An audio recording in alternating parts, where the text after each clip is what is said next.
That you please hold your questions until the end of their presentation, when we will open the floor for questions. We also ask that you mute your cell phones, so please put your cell phone on vibrate or whatever. Last month, it was me. I was in back. And now, let's hear about the history of Rising City. We are proud to introduce you, Diane Duren of Rising City.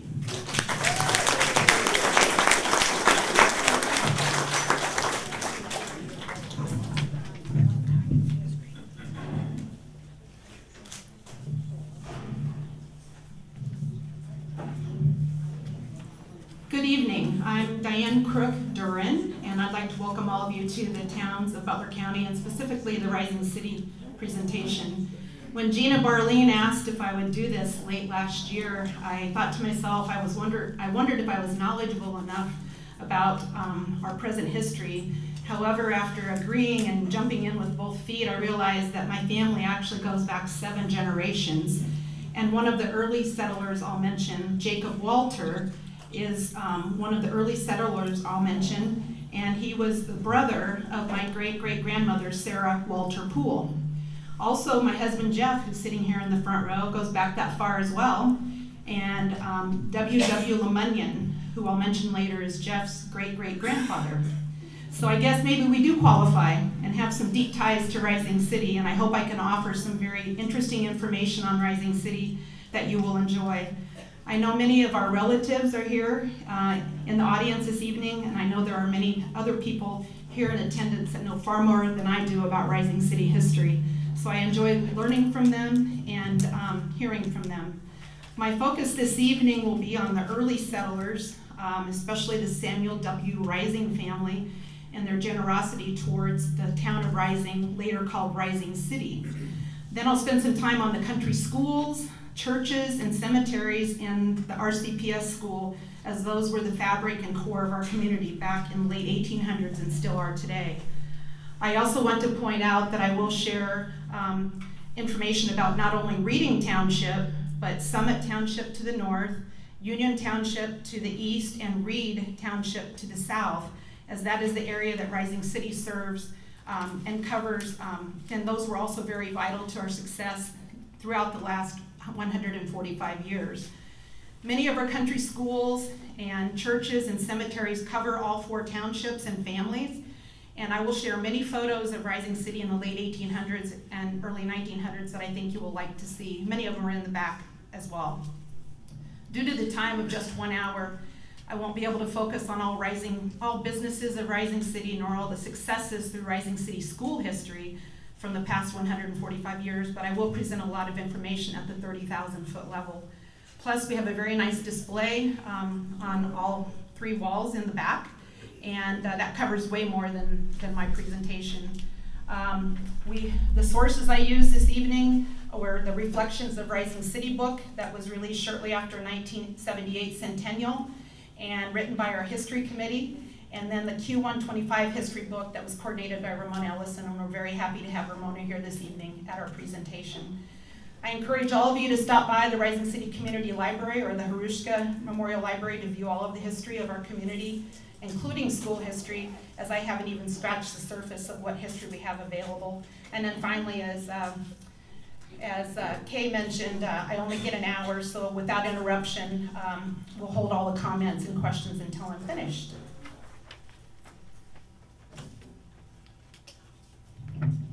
So with that, what was our land like in the 1860s? Well, 80 miles west of the Missouri River was a flat tableland stretching from the shaded and fertile Blue River Valley to the south of us, and then north to the intriguing Bluffs, which was the Platte River Valley.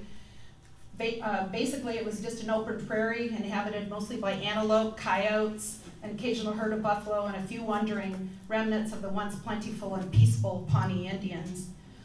The brush for the sod houses was brought from either the Blue or the Platte Rivers, and seedlings were also brought from the Blue and Platte Rivers to provide protection for shade and the wind. And then water was hauled. It was very rare in that time, and it was hauled from the closest water hole until a well could be dug. Who really was the first? Well, The first known homesteader, according to our sources, was W.W. Lemunyon, Jeff's great-great-grandfather, in 1870. However, the homestead certificate of David Smith was certified and registered in 1874, so you go back 5 years, and it's possible that he had possession in 1869. And both of those claims actually lay several miles to the northwest of our present Rising City. The land was ready for the taking for anyone who would comply with the Homestead Act that President Abraham Lincoln signed. And basically what that meant was if you you would get 160 acres free of charge to any settler over 21 years of age and the head of a family who would agree to live on the land for 5 years and improve it. So other early settlers, in the fall of 1870, William P. Miller and Henry Schreckengoss left Stevenson County, Illinois, and they reached the tableland 14 miles north of Rising City and felt that that land pleased them greatly. And so then William Miller returned back to Illinois and told everyone, hey, there's plenty of land to be claimed here. From Michigan came H.S. Burgess in the spring of 1871, choosing section 4 and 8, which is west of Rising City. Jacob Walter, again, my great-great-uncle, came from Iowa, and he settled on section 12, which was east of Rising City, and he built a house and claimed the honor of turning the first furrow. And then the third house in this area was the Rising family on the southeast corner of section 10, which is our present Rising City, right in the area of where Merlin and Mary Hoffman lived, or lives. And about that same time, George Baker built on section 8 as well with the Burgesses. And then later that spring, after William Miller had gone back to Illinois, there were 5 families that came from Stevenson, Illinois. 30 people traveled together in covered wagons, and by May 8th of 1871, they arrived on the corner a half-mile north of Millerton, which is named after William Miller. And the 5 families were the David, James, and Wash Armigas families, Jerry Price, and Frederick Heckman.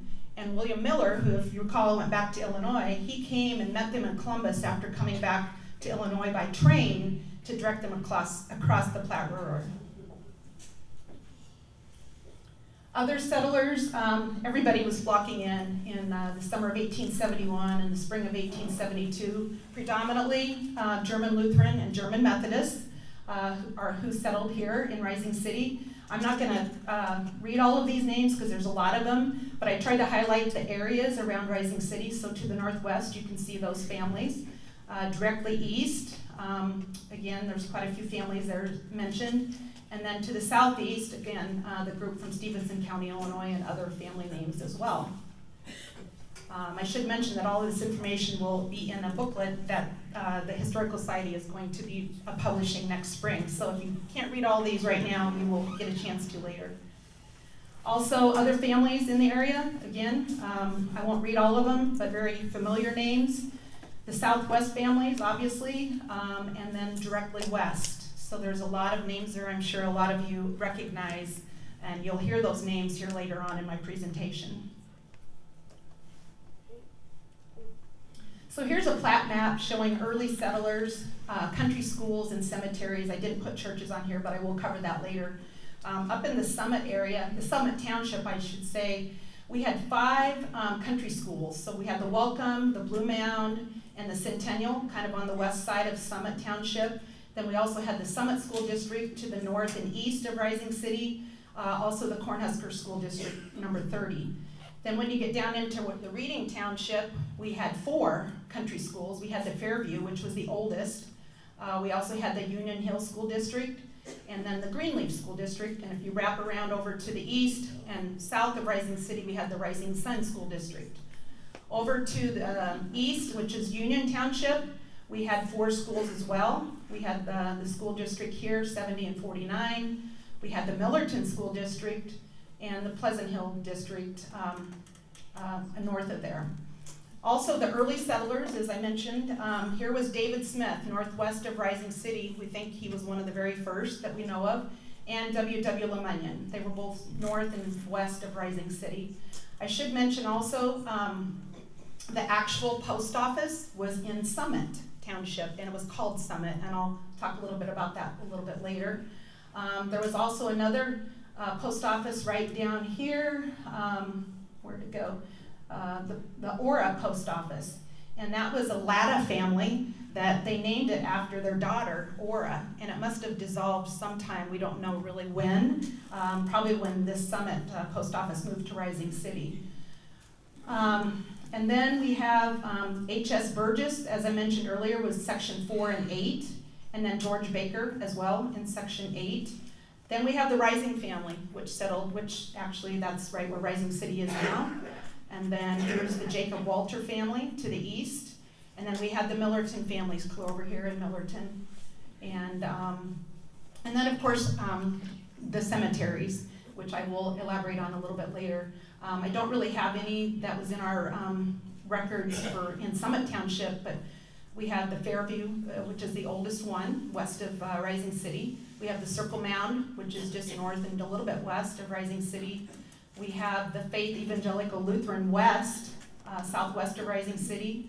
Then we go to the Rising Sun Cemetery, which is directly south of Rising, 2 miles. We have the Faith Evangelical Lutheran East, which was previously the Zion Lutheran Cemetery. And then we have the Emmanuel Lutheran Cemetery and back up here to Pleasant Hill Cemetery. So there was a lot going on back in the 1870s, 1880s of all of this being established. So we were a booming town in the 1890s. Our highest population, according to my sources, was 690 in the 1890s. And we could boast of over 40 businesses during that time. I won't read all of these, but I think every business possible was there in order to help you build your home or start a business. Attorneys, doctors, pharmacists, everything. There were just a lot of things going on as well with businesses, and it was a booming town back in the 1890s. We also had 2 businessmen who were in business active for 50 years. O.A. Wickert, he actually owned several general stores, and W.F. Weber, who was a barber, and this is W.F. Weber here in the picture. Mr. Weber was featured in Ripley's Believe It or Not for having shaved one of his patrons every morning for around 45 years, and that was H.H. Judd, who owned the lumberyard for many years.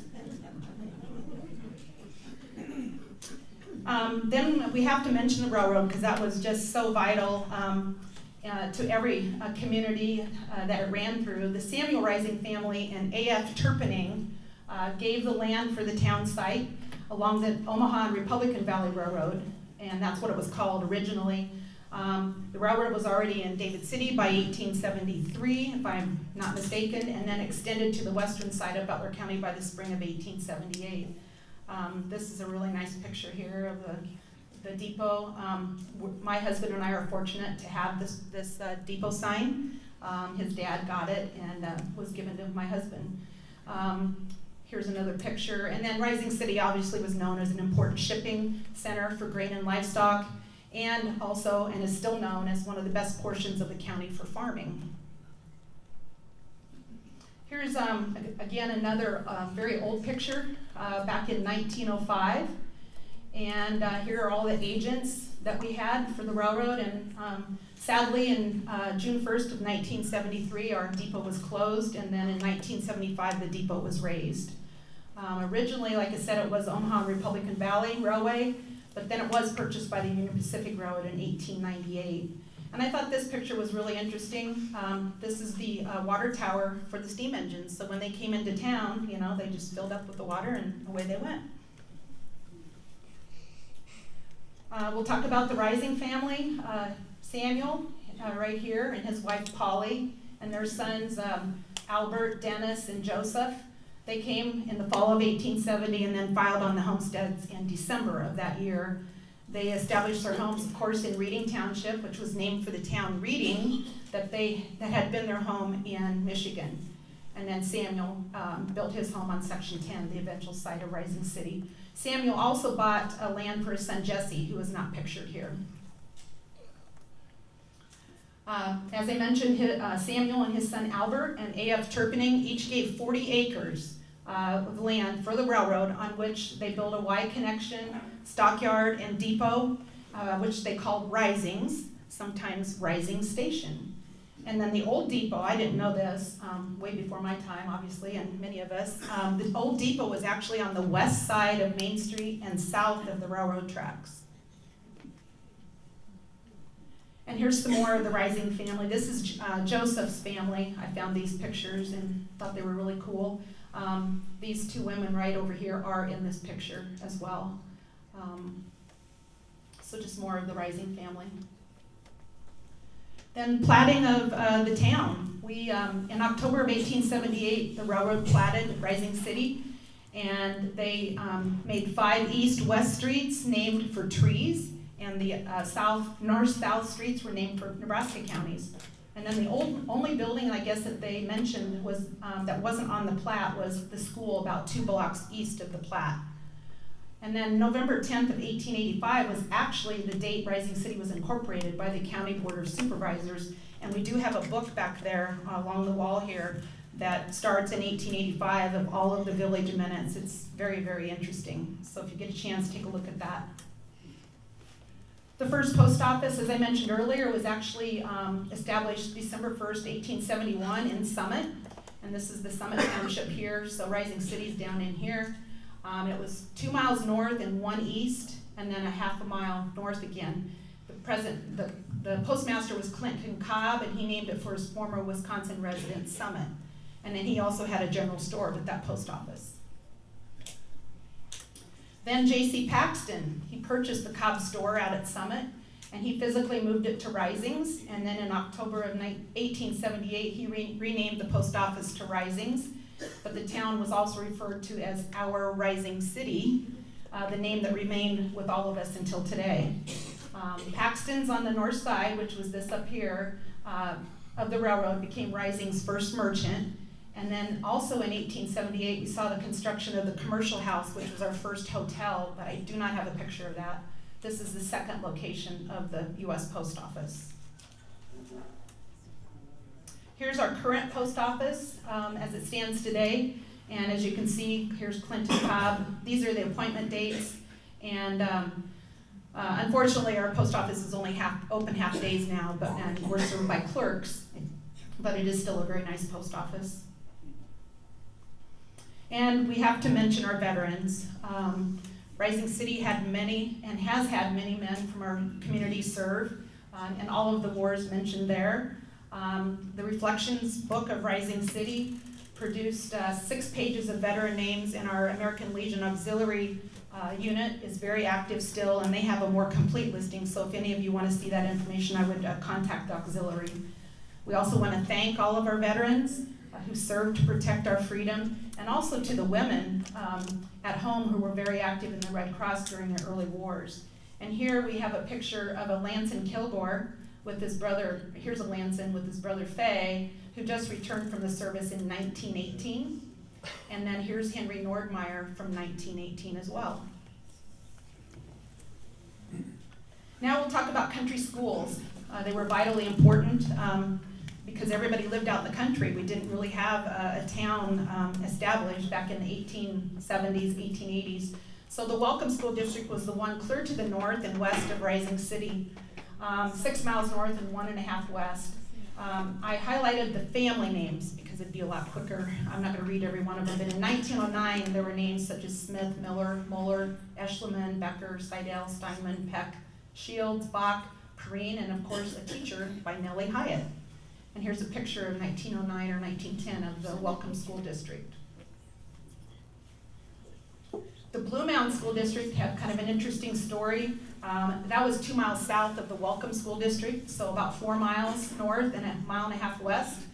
In 1879, the 16, 17, 18, 19, 20, and 21, these 6 here were merged, and it became the school Jim Brown School District. In 1880, they had 10 families attending there, and they had 30 children or students in that school. And then a new school was built in 1882, and since some of those settlers came from Blue Mound, Illinois, that's why it was called Blue Mound. They had a whole slew of pupils in 1893. They had 64 pupils. That was a big school, and some of the names, again, were Haney, a large family of Haneys, and we had Minnix, Wilsons, Lambs, and Holcombs. The next one is the Centennial District, again located northwest of Rising. From the west side of Rising, you would go 1 mile west and then 3 miles north and another half west. It's kind of out by Clark Gokin. Right out there was a country school there. The school opened in 1890 with a frame building, and this is the picture of the students in 1890.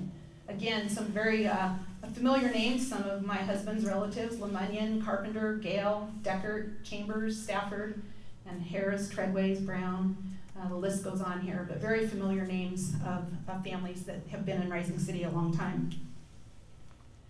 And then the Fairview School District was the oldest school district. That was a sod building first in the yard of H.S. Burgess in 1872. And then in 1878, Henry Stryker donated part of his land on which a frame schoolhouse was built. And then that building was moved to a neighboring farm. They moved a lot of schools. And then another more modern building was erected, which is this one here. And when Fairview School merged with Rising City, they moved this school in, and that is the school that's still standing in Rising City where Jack and Hilby Gross lived, and it still stands there. So, 3 generations of farm families attended this school, and in 1895 the enrollment was 26. Again, some very familiar names: Poole, Schlesinger, Selden, Smith, Burgess, Stryker, and Henderson. Luann Davis Kilgore brought this picture to me a couple weeks ago. I thought it was kind of cool. This was the final class of Fairview School District, 1958. And we had Milton Bemis in the front row, Eva Boger, Cheryl Nordmeyer, Mary Ellen Boger, and then we had Verna Stryker, Donnie Boger, Ronnie Nordmeyer, Artis Stryker, and in the back row we had Cheryl Stryker, Jay Henderson, and Luann Davis. That was the last class. Union Hill District, 2 miles west of the Surprise Corner, and then 1 mile south, and then back east. It's basically south of Gary Bemis's place. Some names in the late 1800s were Nina Bemis, that's my great-great-grandmother, Winkleman, Fish, and then a slew of Pools, and Walter was my great-great-grandfather. In 1896, they had 38 students. And this was a picture from 1920. Then Greenleaf was located about 2 miles south of that, and just southwest of Rising City. From the Surprise Corner, you go 3 miles south and 1 mile west. They had 28 students in 1889, and in 1895 they had 42 students. That was a big school as well. These are all of the names that were attending, very familiar names again. And I guess I only put this picture in here because I got to do the presentation, but this is from 1952, and we have the Ruth family, the Rosenberry family, Klopex. We have Vavra, we have the Ruth family, Denny Steger. Very familiar names here: Gary Siffering, Everett Hands, and then Eunice Sainley is over here holding Bob Ruth. And my mother, right there, Mary Ann Vavra Crook, is right there, and my aunt is Dorothy Vavra Ruth. So that was from 1952. And this picture up here was 1922. Rising Sun District. This was a large district as well. It was located 2 miles south and 1 mile east of Rising City. That's where Stuart and Aurelia Penio lived for years. And I was told, well, actually, I'll come back to that. The first schoolhouse was built in 1881, and then in 1926 they had a new schoolhouse built. In 1964 they merged with the District 32 in Rising City, and the schoolhouse was moved to Rising City and served as a music room for many, many years. Kay Penio told me this today that when they moved that school out, her parents actually used the foundation for their new home. And that is where Ted and Denise Gluck live now. From the 1895 Independent, you can see all of the names here. There were just a lot of families that attended that District 43. So we have pictures from 1914, 1924, and 1935. And then we go over to Union Township, District 70 and 49. This has a little bit of a twist to its story. It's 3 miles east of Rising and 2 miles south, and it's southwest of the Millerton area. You can see the railroad running through here. The First school was in the middle of William Miller's section, and they decided they wanted it along the road, but none of them could decide which side of the road. So then they built 2 schoolhouses in the same section, and it was the only section in Nebraska that had 2 operating schools. So in early 1900s, they had between 30 and 40 students in each school. That's a lot of kids in that area. In 1953, then District 49, I don't know which side of the road it was on, so I apologize. That was combined into District 70, and then that schoolhouse was moved over to 70. It was used as a rec room and community gatherings. And then in 1963, enrollment had dropped enough that they joined David City School District. And then the Cornhusker District, number 30, located north of town, a couple miles, and then a half a mile east. I can remember this one growing up.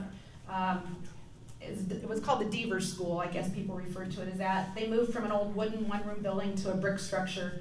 Again, very familiar names, families' names: Nordmeyer, Duren, Fromm, Skoda, Licklider, Gruba, Hyatt, and Glock.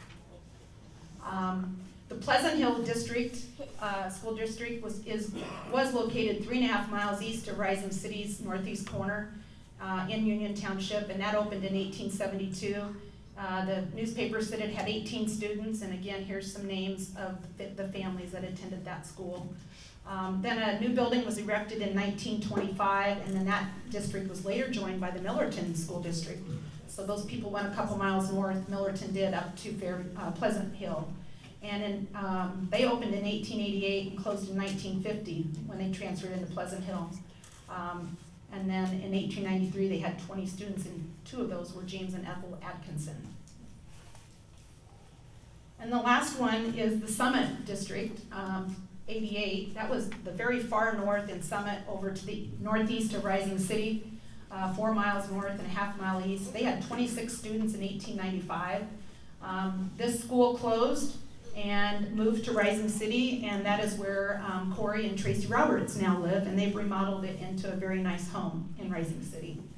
And again, some very familiar names: Malin, Kilgore, Allen. And then in the 40s, this is a picture from the 1940s, early 1940s, we have like Shirley Drawbaugh Hens, Selvin, Scheidel, Want, Raktovic, and Novel. So now we'll talk about the Rising City School. I actually learned a lot in this research here. I did not realize that in 1872 the school was established, and it was actually located 1 mile east of Rising City on Highway 92, just north of the Bruner Farm, and that's where my grandparents lived for many, many years, on Highway 92. Did not know that. In the summer of 1880, so 8 years later, it was moved to the site in Rising City to where Rich and Laura Topol lived. I think a lot of people would know where that's at. And then another building was built beside it, and then those buildings were later moved to where Art and Gusta Strubing lived, which is just 2 blocks west and on the south side of the street, and that's where Art and Gusta Strubing lived. The present site where the school was for many years was actually purchased 6 lots, from Albert Rising and the railroad for $180. And then a frame school was erected with 2 elementary and 2 secondary rooms. And then an addition was added in 1907, which enlarged the assembly room and made another classroom. And in this frame building, there were 32 classes graduated, total of 262 students. Here's another picture of the original frame school building. And then in 1923, a news item from the Independent said, "Schoolhouse bonds carry," and added that 233 votes were cast, 143 for, and 90 against, and that was only 4 votes over what was required, the 60% needed to authorize $45,000 in bonds to build a new school. And also of note is it was added that the election was hotly contested. And here's our school that was built in 1926. Here's another schoolhouse photos. I don't know when that was taken, but that was the one that was built in 1887. And then this is another one from the new one that was built in 1926. This actually had the merry-go-round on it, and I know I can remember, and some of the others will remember the merry-go-round. And then in 1968, there was a special election held to propose adding 5 classrooms, a new gymnasium, and the kitchen. And this is the rendering of what it would look like. The voters approved that, obviously, and then the school and the community benefited from it for many, many years. And sadly, the class of 2011 was the last graduating class of RCPS, and then the school was consolidated with Shelby to the west, and the middle school was kept for up to 5 years as part of the agreement. The school itself is now torn down, and the only buildings remaining are the gym, which is used for community events, and the industrial arts building, both owned by the Village of Rising City, thankfully. And the industrial arts building is being rented by Off the Wall Graphics and is owned by Ashley Ratchie Eichmeyer. Here's a current picture I just took the other day. This is the only thing left of this. Well, the school was right here, and then here's the gymnasium that they added back in 1968, and then the village added this little entrance, which is very nice, and this is the industrial arts building. Now we'll talk about cemeteries. Again, vitally important back when they started. Circle Mound Cemetery, most people know where that's at. Just take the blacktop out of Rising City and go about a quarter mile west. That land was purchased from James Harrington, and the Hurd children's graves were made in October and November of 1879. But Circle Mound really was not laid out or recorded until 1886, thus the 1886 up here on the arch. Then we have the Fairview Cemetery, which is the oldest. That is basically a mile west of Circle Mound, straight west on the same road, on the north side, and it's a really, really interesting cemetery to visit. Founded in the spring of 1873 with land donated by H.S. Burgess. George Horton was the first to be buried there, and he was an uncle of Libby Burgess Hill. And then we have the Rising Sun Cemetery, which is directly south of Rising City, 2 miles. And according to the records, the oldest stone there is dated 1873, and it's for Mrs. Joseph Smith, and the land was donated by the Lauber family. And there was a cemetery association formed February 15th, 1876. And then you can see the names of the gentlemen there that started that cemetery association. Then we have the Pleasant Hill Cemetery, which is the north side of Rising City, and you go 4 miles east. It's about 1.5 miles east of Dick Rate's farm, if anybody knows where that's at. David Armagust set aside part of his homestead for Pleasant Hill, and that was established in 1874, which is right here. Then we have the Faith Evangelical Lutheran Cemetery West. That was formerly St. John's Lutheran Church Cemetery, southwest of Rising City.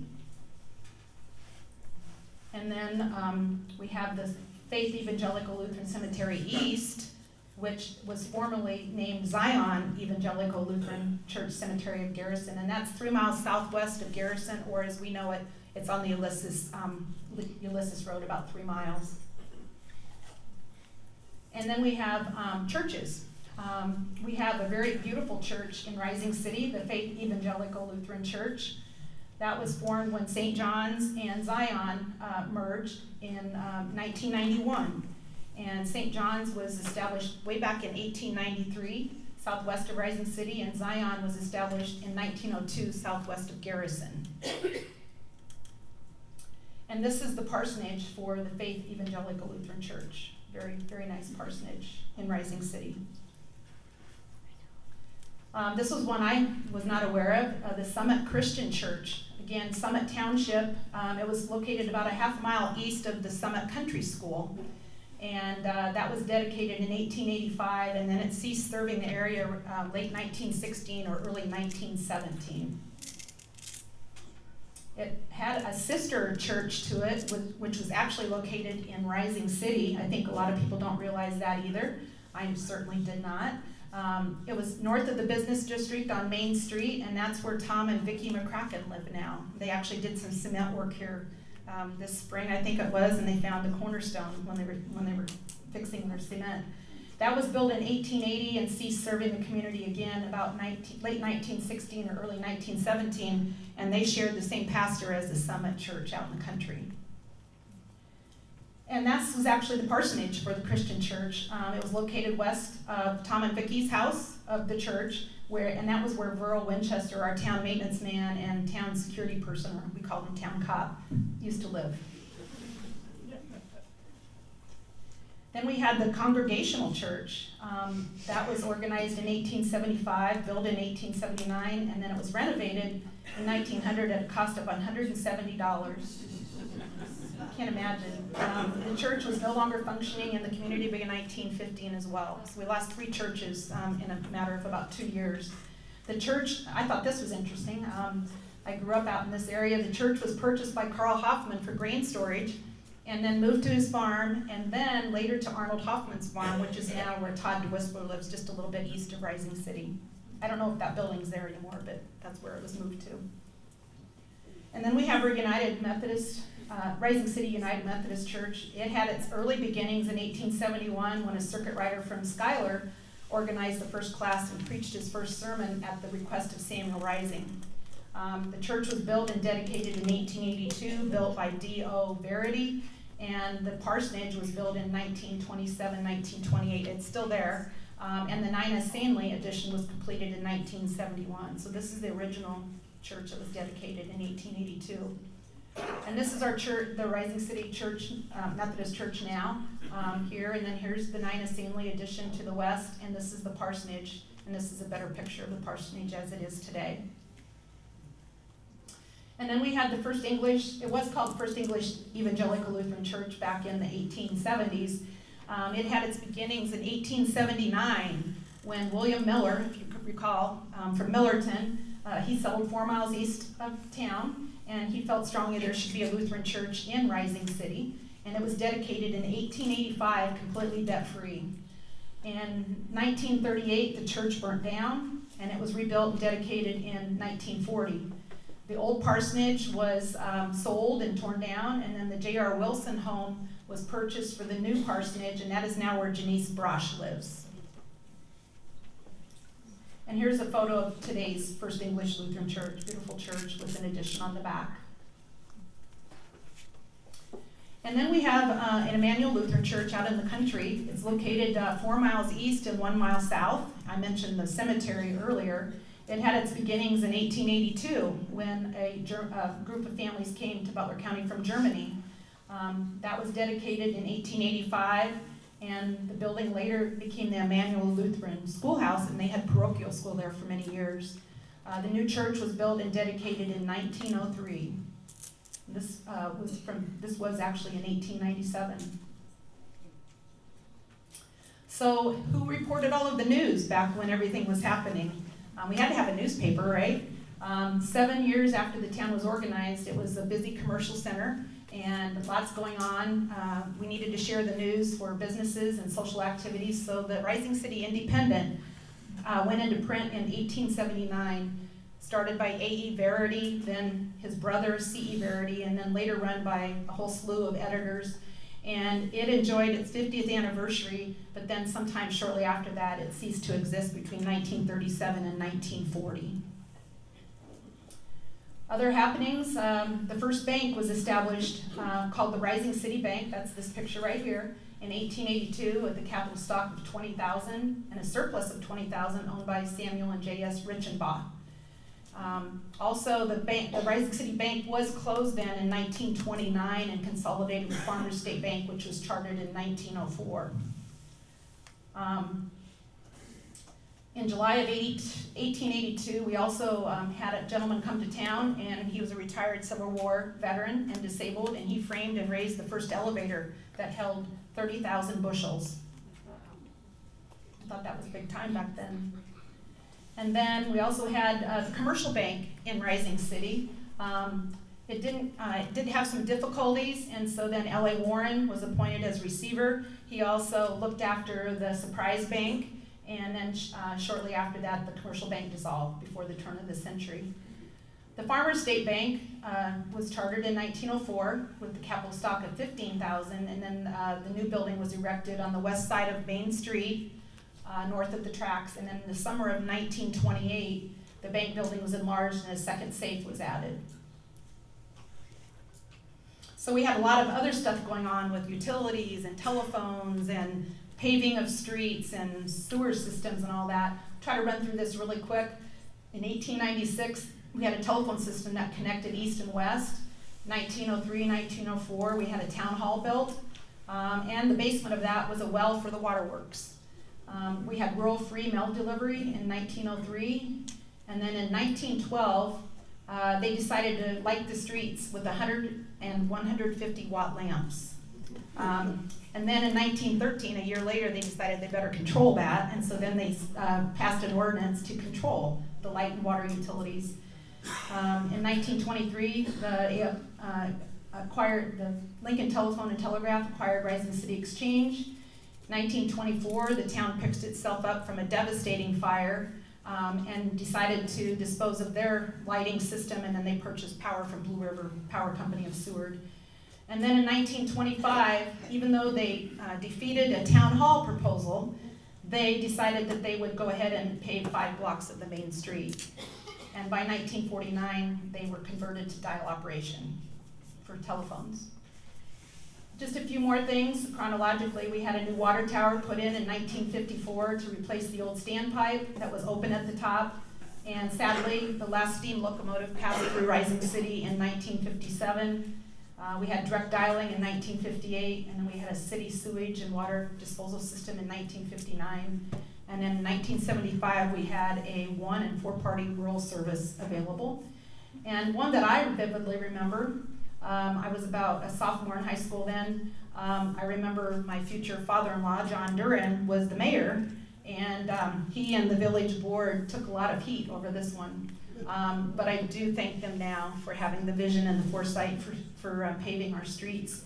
And then in '78, right ahead of our centennial, we had street signs put up. And here's a picture of Maury Snyder, Dean Strubing, Joe Slope, John Duren, Leroy Topol, and then not pictured is Don Fish and Nadine Slope. So here's some general photos of Rising City. We did have them in the back as well. Here's looking south from the tracks. You can see the United Methodist Church over here in the corner. The northeast corner of Rising City, we have lots of churches, like I said. Here's the Congregational Church and the First Lutheran Church.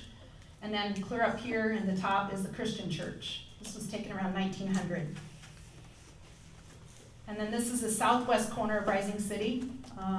Beautiful homes, beautiful, beautiful homes. And then this is the southeast corner of Rising City with our frame school here in the corner and going up over the hill. I think this was the Rising Farmstead, taken again around 1900. And then this is looking south from our railroad tracks, showing a large Leader store complex. It was built in 1892. And here's the Methodist Church in the background. Yorty's restaurant was right in here, and then a harness shop was below the Risings Hall that was built in 1880. And this is another shot of Main Street looking south from the railroad tracks going up over the hill. And you can see the water standpipe right there. Here's Steyer's Furniture Store. P.C. Hilligus is here on the left, and H.S. Steyer. He was also a mortician for many years. And his business was located south of the Leader block on the west side of the street, south of the tracks. The Leader store complex, some of the pictures have the Leader on it and some of them don't. So I'm not quite sure when that was put on the building, but that was built in 1892. It was quite the building. It had an opera house and banquet rooms where lodge meetings were held upstairs, banquets, lectures, dances, and parties. And then the lower level, and they call it the opera block as well, you can see that up here, the commercial bank was in the corner, Hurd and Ladd was right in here, it was a general store. They had groceries on one side and dry goods on the other side, and Dr. East drugstore was over here. The next 31 years, this was the main center of business, and most recently it was the Masonic Lodge and the Rising City Community Library in this location. Here's the ruins of the opera block. Had a devastating fire in December of '23. Entire Leader block containing the Rising City Bank, the Thompson's General Store, and Marker's Farmer Grocery were destroyed. They had a large event in the upstairs that evening, and about 3 a.m. the fire broke out. Here's another shot of Yorty's Cafe and Mr. Wilson's wagon shop. And this, again, was the first town hall that was built in 1880, called Risings Hall. Here's Nycom's store. It was a 2-story brick structure. As we all know it, it's Main and Maple, where we all turn the U-turn in Rising City. North of the post office, it was a general store, and then O.A. Wickert in Notting, a general store until 1920. There's also a photography studio here. Then it was a theater owned by Carl Newble until 1943, and then he donated it to the Rebecca Lodge, and it was used until it was raised in 1990. So here's the inside of the O.A. Wickert general store. And then H.H. Judd Lumberyard. This lumberyard served the entire area when homes and businesses were being built, and it suffered a heavy loss on May 10th, 1911, when they think an afternoon train threw a spark, and this entire south shed here was destroyed. This lumberyard was later owned by Carl Newble, Treadways, Osborne's, Garens, and Claywetters, and if I missed some names, I apologize. Here's another shot of looking east through Rising City, with the grain elevators located on the south here, and the depots on the north side. And then here's another shot from the railroad tracks looking at Knott's boarding room. There was a boarding room previous to that, but it burnt down. And then the left side over here is the Leader building again, the Yorties and the Risings Hall right in here. Here's the water standpipe up in the park that was part of our new water system in 1934. And then we had a meat market, city meat market. Here's the owner, Charles Jockish, in the apron. This is taken in 1897, and R.E. Stryker is standing by the horses. Here's the south end of the main street, south of the tracks. Prior to 1900, we had a millinery cafe, Steyer's furniture store, and then there was a dentist upstairs here. We had the Holderness building, and that was later Bull's grocery store for 40 years. Actually, it was a cafe first. And then Weber's Bar, and note here, there's a little separation in the buildings here, and I'll talk about that in a little bit. Weber's Barbershop, which was in business for almost 50 years. And then we had Kubik Drug, and then here's the Leader building. And that's looking north. Here's Clyde Bull's grocery store. Like I said, it was a cafe prior to 1923. This photo was taken in 1922, and kind of remember this little gap here in the buildings. This is after the fire, and this is his daughter, Alberta, in the store with him. And this is a city hotel, later called the Arlington Hotel. It was a beautiful building. Look at this balcony up here. North of the tracks, at the northwest corner of Main and Maple again, where we all turn the U-turn, it was raised, and then the Morgan garage was erected. And some of that lumber from this hotel was used in the construction of the garage. And C.H. Morgan sold Dodge, Buick, and Chevrolet. And again, here's another picture of the City Hotel and later the Arlington Hotel. And this is what it is now. So the Morgan garage was built by C.H. and then Morgan, and then he sold it to Dewey Musser in 1946. Then sold it to Wesley and Randy Henderson with Suzuki Sales and Service and Auto Repair, and it's now owned by Kirk and Pat Selden. Beautiful building. And then we have Harry Lane, the photographer, and he also ran this soda fountain. I don't know what year this was taken. And Dickerson's Cafe, another picture, I don't know the year. I believe they were north of the tracks. And then here's W.W. Geidinger. He opened in 1922 a general merchandise store right by the post office building. It burnt in 26, and then he reopened again on the west side of Main Street and continued to sell clothing and groceries until 1930. And here's the Wickert and Noddings again. It was Nycom's, and then it became Wickert and Noddings, and now we have the mini park located in that spot when it was torn down. It's right beside the post office. And then Jake Helwig Implement Shop. This was a really cool building, again on the northwest corner, just south of Kirk and Pat Selden's building now. north of the Farmer State Bank and Union Building. It was later owned by Roy Thomas, Clyde Jones, my husband and I, and several others after that for storage. It's torn down and leveled in 2021. This building had an elevator in it that took tractors down to the basement and also upstairs. And there were a lot of parties and dances and meetings that were held in the upstairs, and it had a beautiful oak floor. So here's our city light plant and gas plant way back. Edgar Sanborn, he provided the first street lights through carbide lights. And I guess his son, Cummings, went around lighting the street lights with matches, and he carried a stool to reach the lights. Not real safe. And then Willie Albert operated the gas plant located in the cave by the alley in the back of the stores on the west side of Main Street, just south of the tracks where the fire was. That's the early 1920s. And then here's the Clyde Jones Tavern. Pictured as Clyde right here, and his sister Dorothy Jones, and a customer, Dwayne Buss Maudlin. And Clyde operated this from 1945 to 1958. I'd love to have this decor right now. It's really cool. And then Bud Hyatt brought this to me. I did not know we had this in town. It was called the Brass Rail Bar. It was where our bar is now, called the Hideout Bar. There used to be apartments on the south side. Well, that's where this bar was. And Ivan owned it around 1945. And the back bar right here is now at Don's Bar here in David City, owned by Don Haldeman.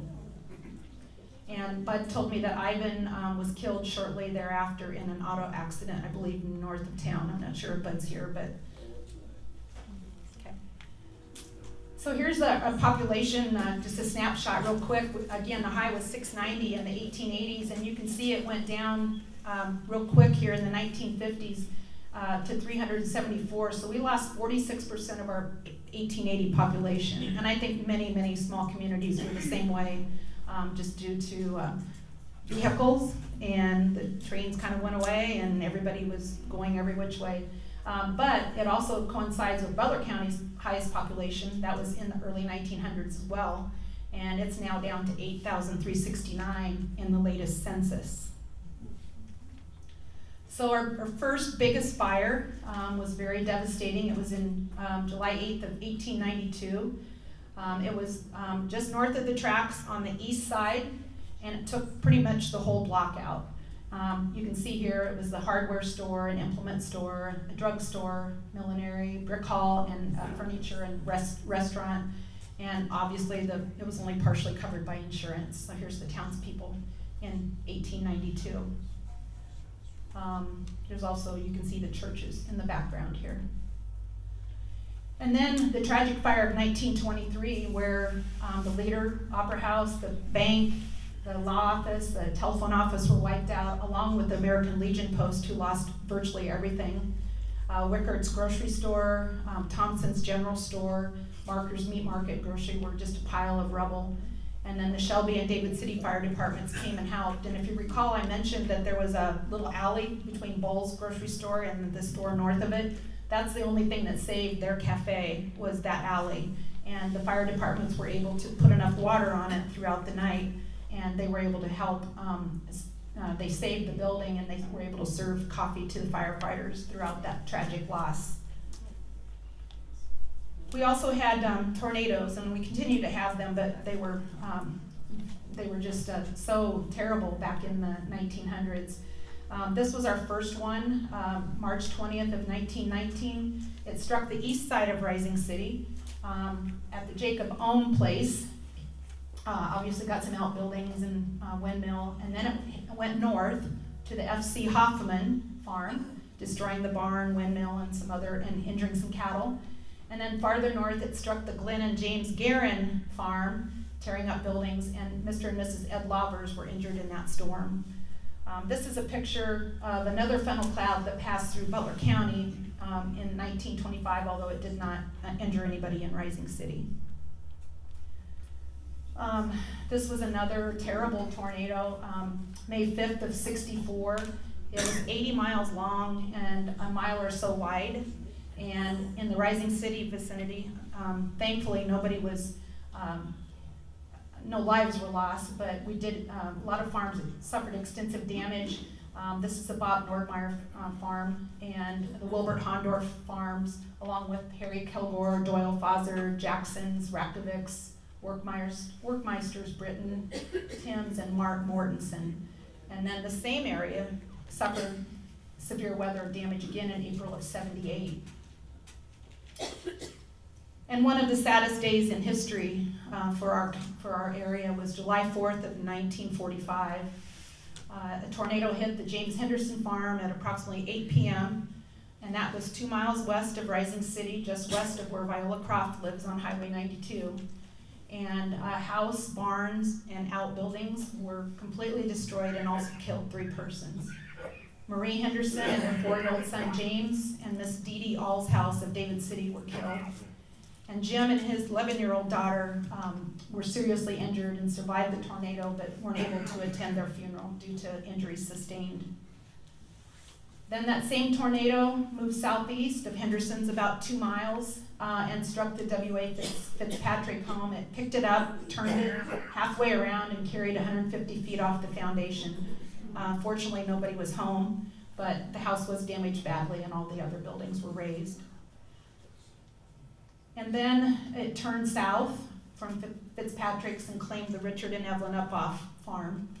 And it claimed the lives of Donna Marie Uphoff, age 9, Nina Lou Uphoff, age 4, and their first cousin, Marilyn Shunk. And their sister, Lois Uphoff, age 6, died a few days later in the Columbus Hospital. Then the tornado kept going straight south into Surprise, where heavy damage was also felt, along with farms northwest of Rising City as well. So very, very sad day in our history. Other important services that we need in times like that, the fire department, of course, they were adopted in 1904, their bylaws, and they moved into new quarters in 17, and then in 1929 they got a new fire truck, and then in 1950 the rural fire district was organized, and a rescue squad was organized in 52, and then an ambulance was purchased in 63. Our new fire hall was built in 1957, and in 1968 an addition was added to serve as a community hall. And then this fire hall right here is our newest one, and that was dedicated in 2007, right along Highway 92. The fire district has 35 members, 12 EMTs, 10 apparatus, and 2 support trailers. And the Surprise Rural Fire District joined Rising City in 2001, is considered a satellite station, and they cover 108 square miles. Here's a picture of our fire hall that was built in 57 with the addition to the north, and this is our current fire hall with the current equipment in it. And then this is a picture of the dedication in 2007 with our Rural Fire District members with Governor Dave Heineman. Other longtime businesses we need to mention, everybody remembers Joe's Texaco. This photo here was taken in 1956, right along Highway 92. It was owned and operated by Joe and Nadine Ratchie Slope.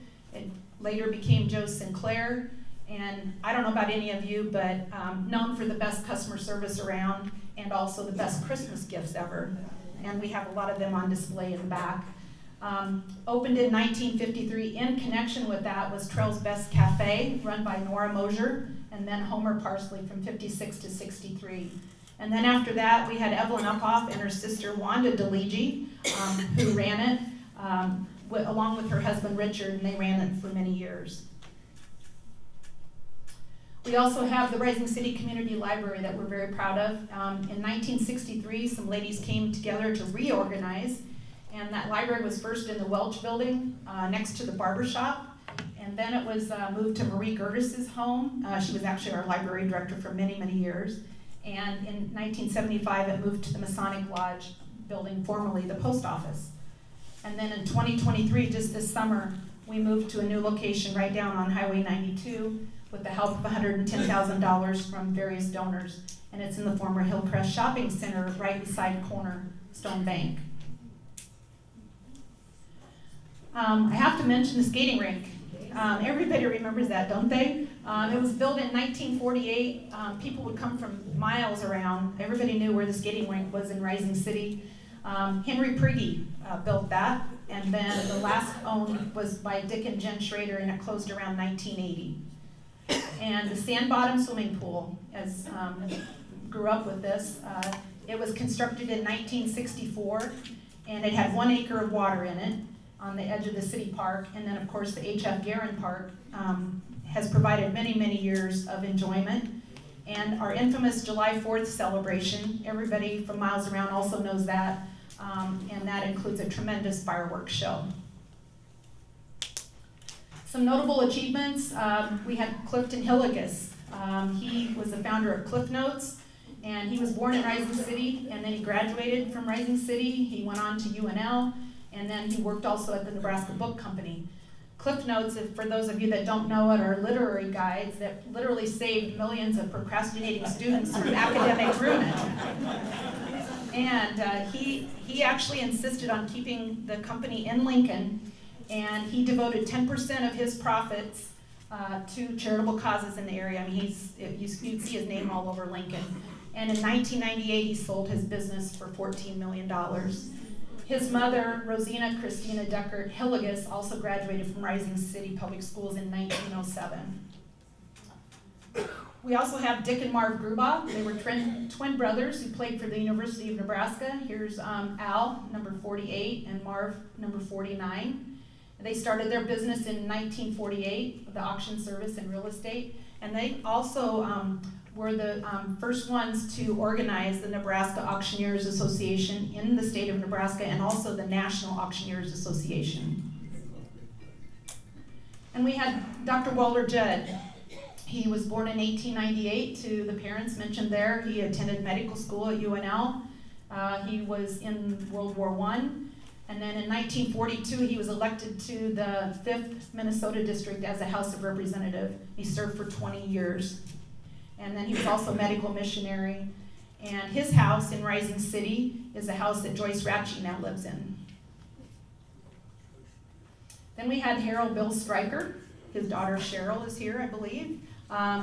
One of the 2 known residents to serve, the other one was Dr. Engelhardt, was in the legislature as well. And he represented the 23rd District, and he served for 3 terms. And he advocated for public power, and also led the push in the 60s for the State Communications Agency consolidation, which we all know as 911. And both of Bill's grandparents were early settlers to the Rising City area. Other notable additions, back in the 60s, they built this Hillcrest Shopping Center right along Highway 92. And H.F. Guerin, Herschel Guerin, was the president of Farmers State Bank, and it was an effort to introduce new business to town.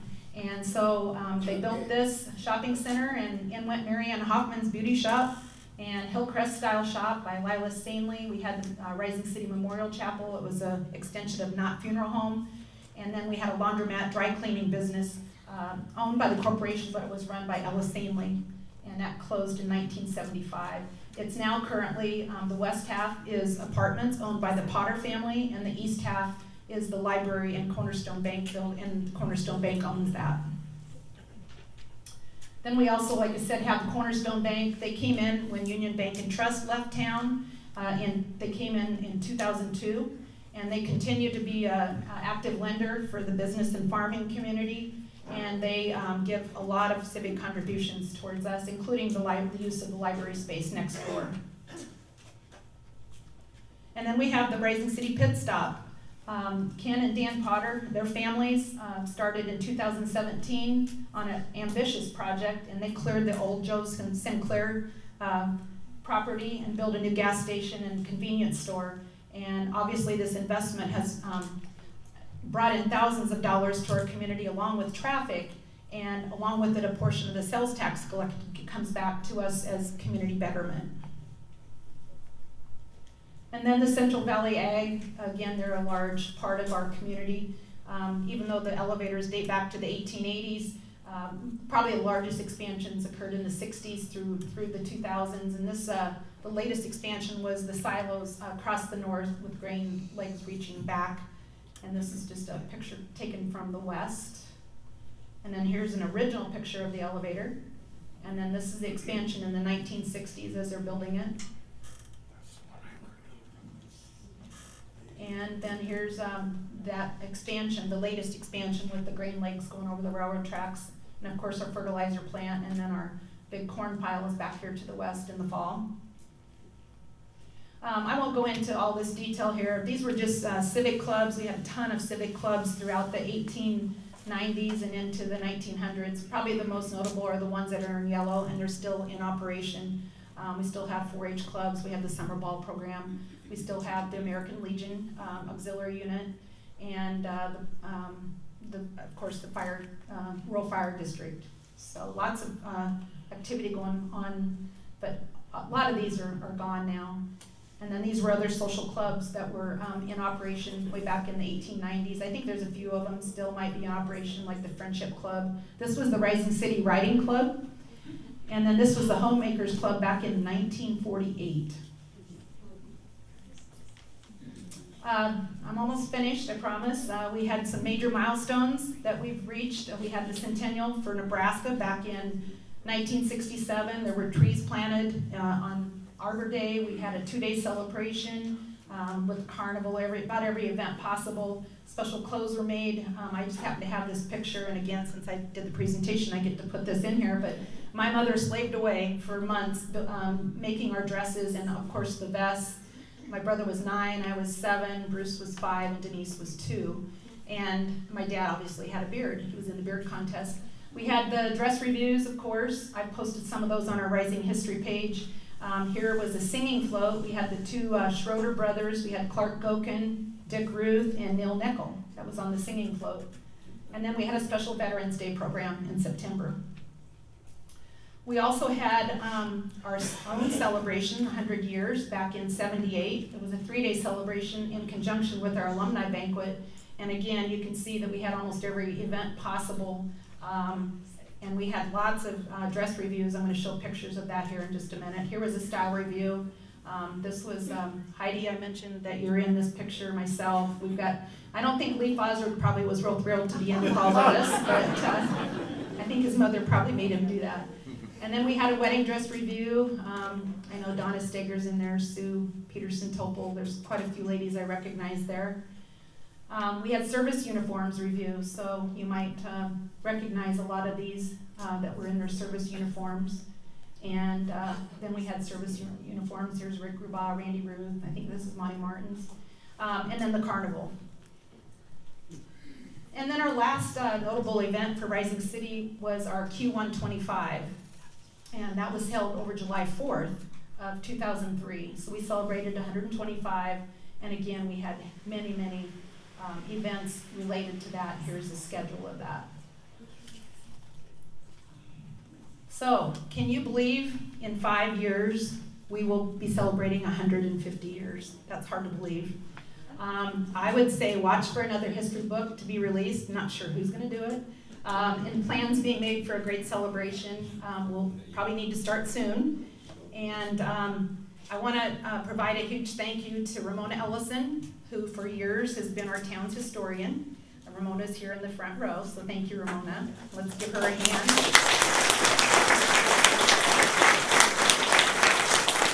She was a wealth of information, and I thank her for all the files you turned over to me, Ramona. Thank you to anyone who helped sort out photos and clarify facts, especially Wally and Luann Kilgore, and I think I had them on speed dial, and Joyce Ratchie and Bud Hyatt. You all helped immensely. Thanks to Doug Resnichek. I know he's here in the audience. He has tons of memorabilia. We had a lot of fun out there. Trudy Slope-Somick brought in things. Bonnie Ratchie as well. Joyce Ratchie brought some things. We had some things. The library, the community library in Rising City has a multitude of items, and those frame photos all in the back were from the Rising City Farmers State Bank when they closed, and they gave them to the library. Thanks to Trudy Somick and Janet Bemis for helping me set up the display in the back of the room. And then also thanks to the Butler County Historical Society, Steve and Gina Barleen, Kay Schmidt, and the Hruska Memorial Library for sponsoring and spearheading this program all year. Lastly, to my husband, Jeff, for putting up with all of the information and clutter in our house the past 8 to 9 months and his never-ending support of my projects. And all of you, thank you for coming. We have a full room. I hope you found at least something interesting in this presentation. And I would invite you to look at all of the exhibits on display in the back, but at 8 o'clock, about 20 minutes from now, we will be tearing down, as we have to be out of here by 8:30. So I guess I'll open it up for questions or comments. I don't know if I can answer them all, but I've heard enough of me tonight. So, any questions? Sounds like I answered everything. Okay, well, I hope you enjoyed it.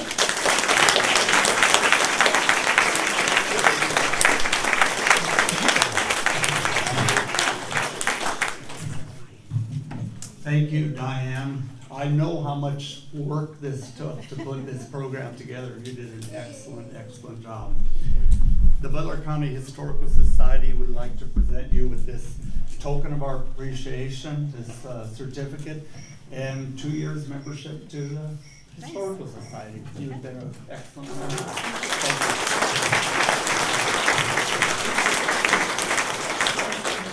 you. The next month's program will be the history of Octavia. Becky Rumschek and Barb Brechka will be the presenters, and please plan to come and see this great program that they'll put on. The date of the Octavia program is Monday, November 6th, here at the Event Center at 6:30. Now, you don't have to sign up, but when you're leaving, please, if you can sign up for this next program. It helps, or if you don't sign up here, stop at the library, sign there, or call the library up to register. It helps us so that we can get the right amount of tables or chairs set up, and water, and most importantly, enough kolache. Now for the thank yous. The Butler County Historical Society would like to thank the Butler County Area Foundation and the Nebraska State Historical Society Foundation for grants that they have given us for putting on these programs. They helped with paying for the rent for this place. They help for other expenses that we have, like the water, like the printing of the materials that we might hand out. Anything, all the extra expenses that it takes to put these programs on. The other thing I'd like to thank is all of you for coming here and for the donations that you give us. And not only will we thank you for the money that you give us as a donation, but if you give at least a donation of $5, we've got these really neat history of Butler County booklets. They were printed originally in 1920 by the Daughters of the American Revolution, and we reprinted them and offering them for a $5 donation. And we have a special tonight. If you give $10 donation, you can get the calendar from this year. We have a few left over. And also, you can get this book, so special, $10 for two now. Other people I'd like to thank, let me look here.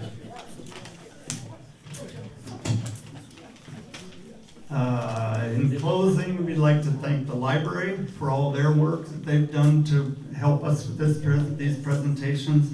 Mark Doling and Steve Barleen for filming these programs, and they'll be up on the internet here soon. For Judy Davis, Richard Plotchek, Peg Fiala, and Jane Burrish for working the t-shirt table and calendar table. That's where you get these calendars and history books. Also, and especially Gina Barleen, she's kind of the one that coordinates all these programs. So thank you, Gina, too. Okay, who else? Jackie Mushek for the kolache, and of course all of you for coming to the program. So thank you all, and we'll see you next week, and have a safe trip home.